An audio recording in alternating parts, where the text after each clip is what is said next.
Welcome to Business Profiles on the Lifestyles Television Show. I'm Mike Baker, and with us we have the folks from Grander Music. Heidi Brown's with us, soloist, performed in the last show. We'll be doing a new album we'll talk about in a second. And of course, John Nixon, and you're sort of the CEO. You run all the organization, and you make sure things function smoothly. Director of Operations. Correct, right? Yeah, Director of Operations. Heidi, let's start with you this time. Let's talk about this new album. I understand there are a number of songs on this album.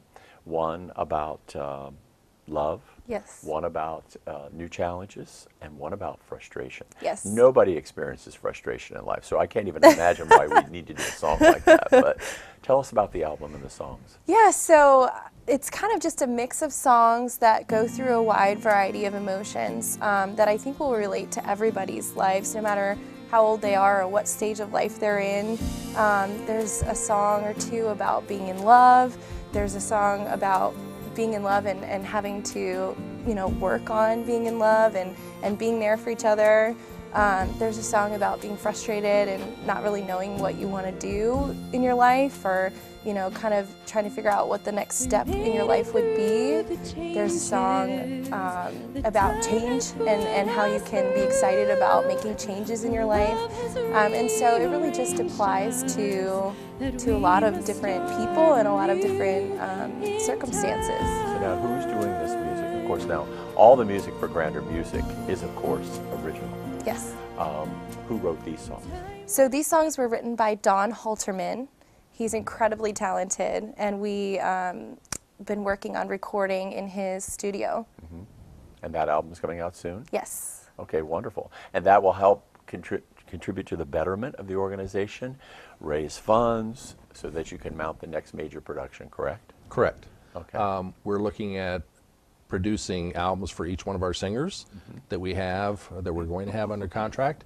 And Heidi, as we mentioned, was in the last show, and she's decided that she wants to come out with a solo album of her own. That's wonderful. Now, the big challenge, of course, is finding a venue.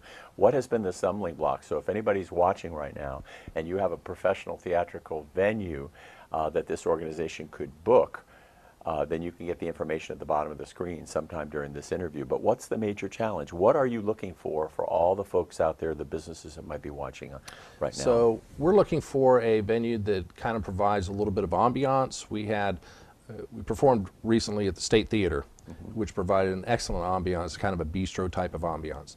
However, we also would not be adverse to having a performance in a regular theater type of venue as well.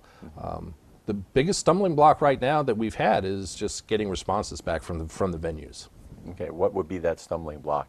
They're already booked, perhaps, or you just want prices, essentially. You want some feedback from people. Correct. As to what they're willing to give you or what they're willing to offer, essentially, correct?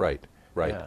Yeah. We can look at venues that have their own lighting, that have their own sound system, that have a stage, or even just a regular black box type of environment as well. Mm-hmm.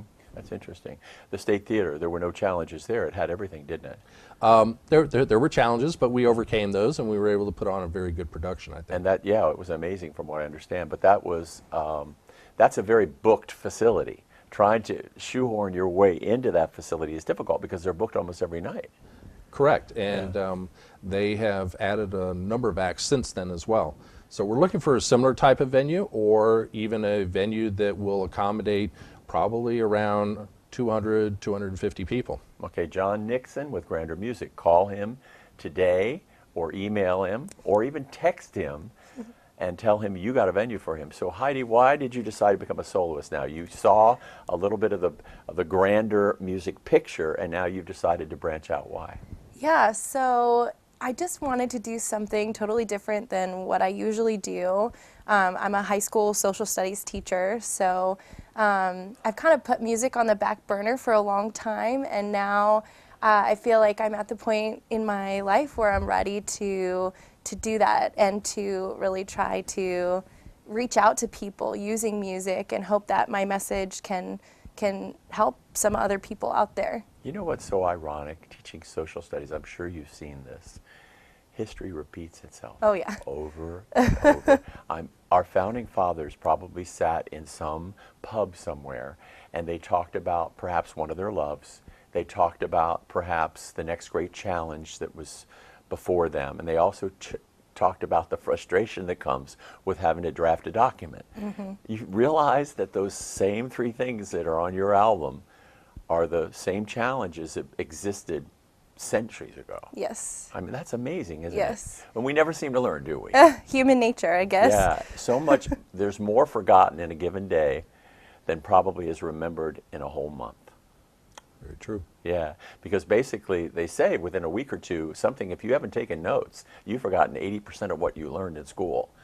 And so what is it like being a school teacher now? What is it like? What are the challenges? I love it. I've been doing it. This is my 6th year teaching. I teach AP Psychology and Honors World History 1. I love my students. I love the curriculum, obviously. There are challenges, you know, that come with that. And some of that frustration I've put into my singing, which is great. But overall, you know, I'm really hopeful for the future, and my students, you know, they really show me that people can be very good, and it helps me deal with some of the negativity that's in the world. So overall, yeah, it's good. I love teaching. This is a beneficial relationship because she's working with the next generation of music goers, and in some ways, she interacts with the parents of the people that are attending all your functions too. So she's a whole new network of ideas, isn't she? Absolutely, absolutely. And You're a very smart on man. top of that, she's got a great voice too. Yeah, and it comes from the Ermlichs, yes, the two wonderful Dave and Annie Ermlich, who I've done a show with, that are very, very giving, loving human beings. Yes. So it's no surprise that you came out with a little of the best of both of them. I can't wait to hear you sing. But again, we'll have that album soon. We'll be able to announce it, and people will be able to buy it, and just knowing that those album sales are what supports this. One last question. This is new cutting edge kind of musical theater. It has a theme. It doesn't beat you over the head with it. It gives you a chance to explore, correct? Correct. The last one was more of a spiritual journey or some kind of journey of self. Have you thought about what the theme will be or the suggested theme of the next endeavor? Well, we're still trying to work on this one to see if we're going to pursue it further. Okay. And we do have some other thematic albums that we're going to be looking at as well.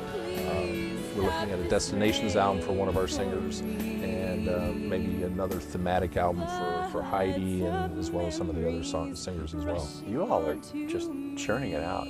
Congratulations to both of you. Thank you. And thanks for being on Business Profiles on the Lifestyles television show.